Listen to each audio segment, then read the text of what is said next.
My name is Aviva Silbert. I'm a PhD student in Canada at the University of Waterloo. My research tries to understand complex situations where there are multiple challenges and no easy solutions. This topic is important to me because it was a challenge that I saw and experienced on a daily basis while working with communities that have experienced violent conflict. These communities were hurt in so many different ways by conflict that it was hard to know what to do or where to begin. Very often, communities make choices, for example, to help develop their economy by allowing big businesses to invest in things like mining and other natural resources. These are often very big changes for the community and have a number of different impacts. Some of these changes might be beneficial, but others create new challenges. Through my research, I'm interested in understanding the many different changes that arrive in communities when mining activities begin. My research asked the question, how are problems related to mining activities connected to other problems related to making peace? And conversely, how are problems related to making peace connected to other problems related to mining? For this research project, I use a different approach that I believe will help to better keep track of all the different people, activities, rules, and perspectives that are involved in mining or that are affected by its operations, as well as everything involved in or affected by peace efforts. Specifically, I begin with the idea that everything in the world is connected. What that means is, instead of focusing on one problem and how important it is, I think about how that problem might be connected to other problems, as if it's part of a big web of connections, which is kind of similar to what a spider web looks like. I believe that thinking about problems in this way is useful because when we think about one problem, we often forget about many other important problems. At the end of my research, my goal is to produce a visual diagram of what this web of connections looks like, so that everyone will be able to see how different problems are connected to each other. Although the visual diagram might not necessarily go into detail about how you or your particular organization is connected to a problem, I still believe that the diagram will be useful for everyone because it can provide a tool to help identify patterns about where a particular problem comes from and how one problem might be connected to others. Because it's a picture, it provides a tool that can help anyone to better understand the complex problems that they confront. And so because of this, I hope that it can help communities to work together to understand challenges that they face and work together towards finding solutions. I would like to use this approach to understand how life has changed in two Guatemalan cities, or communities, near the Marlin mine in San Marcos department, as well as near the Cerro Blanco mine in Jutiapa department. And I'm interested in looking at how life has changed in these two communities since the peace accords were signed in 1996 and since mining activities began near these communities. It's really important to emphasize that my research does not directly inform any decisions about mining or other activities in these two communities, and that the outcome of my research project might not necessarily result in any positive changes. However, I still hope that my research can provide useful information to inform future discussions on these issues. I'm going to be gathering information for this research project from a number of different publicly available sources, but I would be honored for the opportunity to speak with anyone that lives in or works near the Marlin mine or Cerro Blanco mine in Guatemala. As well, I would be interested in talking to anyone that's been involved in mining activities or peacebuilding activities in these two regions, or anyone else that believes that they or their community has been affected by mining or peacebuilding activities in these two regions. Your perspective and your personal experiences will be so valuable to me to help me to clarify or confirm certain details, as well as to help me identify information that I might not otherwise have known or considered. But I also hope that your participation in this project will be useful for you as well, because I want to share everything that I know with you as well. Participation in this project will involve a face-to-face interview with me at a private location that is convenient for you. A professional interpreter will be available by phone to provide translation into Mam or Sipakapense to ensure that all participants are able to communicate in the language of their choice.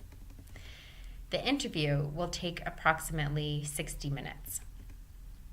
During the first 20 minutes, I'll share the work that I've done so far to understand connections between problems connected to mining and peacebuilding in these regions.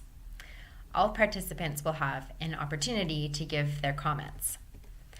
After this, I'll use the next 40 minutes to ask about 20 questions on topics related to mining, peace efforts, and the day-to-day activities of your lives and your work.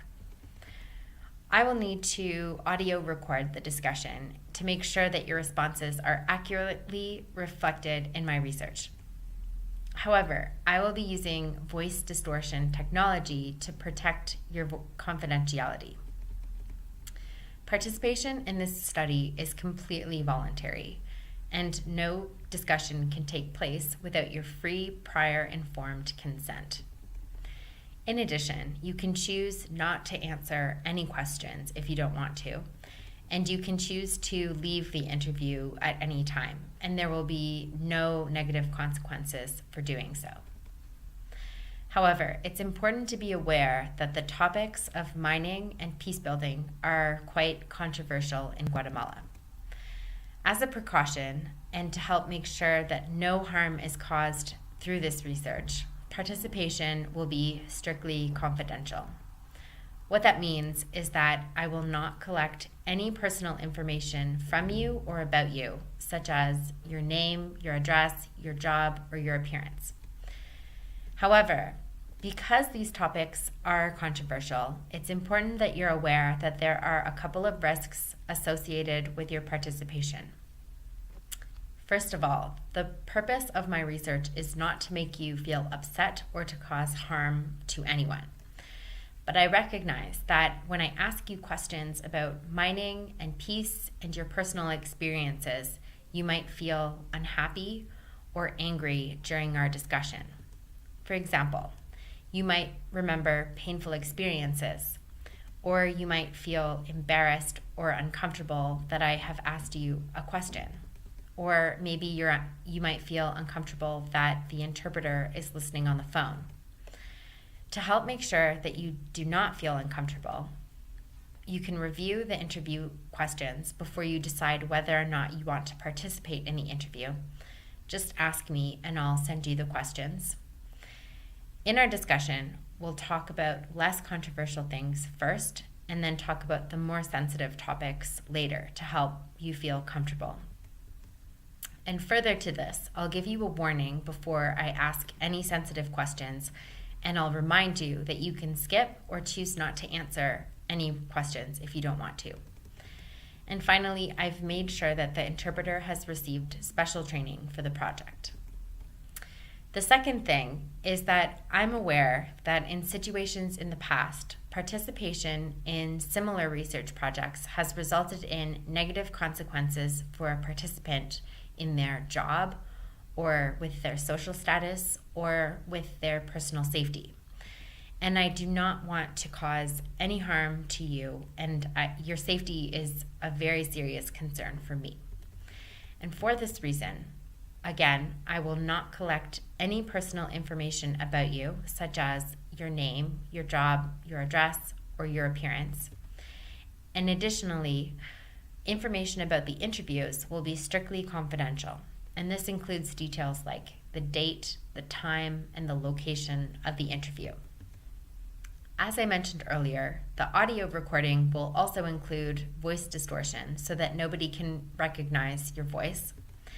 And again, the interpreter has received special training for this project, and they will provide services over the phone so they won't know your identity. And finally, myself, I will use professional security standards to store, handle, and manage all of the information that's collected. And this includes things like passwords and encryption and a secure online service, etc. However, there is still a risk related to rumors. And what that means is if someone sees you talking to me, or if they see you reading information about the project, or if they see you entering into the same building as me, they might think that you're participating in the project, or they might make assumptions about what you might say. And even though these rumors might not be true, they could still have negative consequences for you in your job, or your social status, or your personal safety. So please, whether or not you choose to participate, please use discretion. Finally, this study was reviewed and received ethics clearance through a University of Waterloo ethics committee. The reference number for this is 23071. If you have any questions about the ethics of this research, you can contact the Office of Research Ethics. Their phone number is 1-519-888-4567 with the extension 36005. Or you can send them an email at ore-uwaterloo.ca.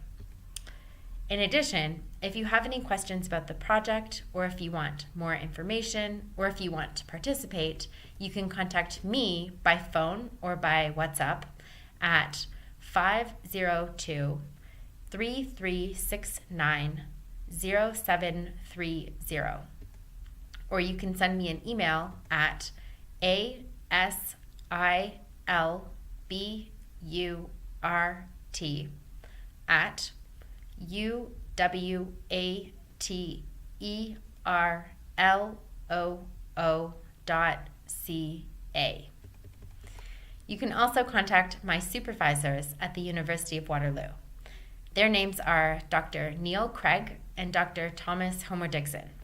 Their email addresses are ncraik@uwaterloo.ca and tfhomer@uwaterloo.ca. I hope that you find my research interesting, and I hope that those that have knowledge and experiences related to the Marlin Mine or the Cerro Blanco Mine are willing to speak with me.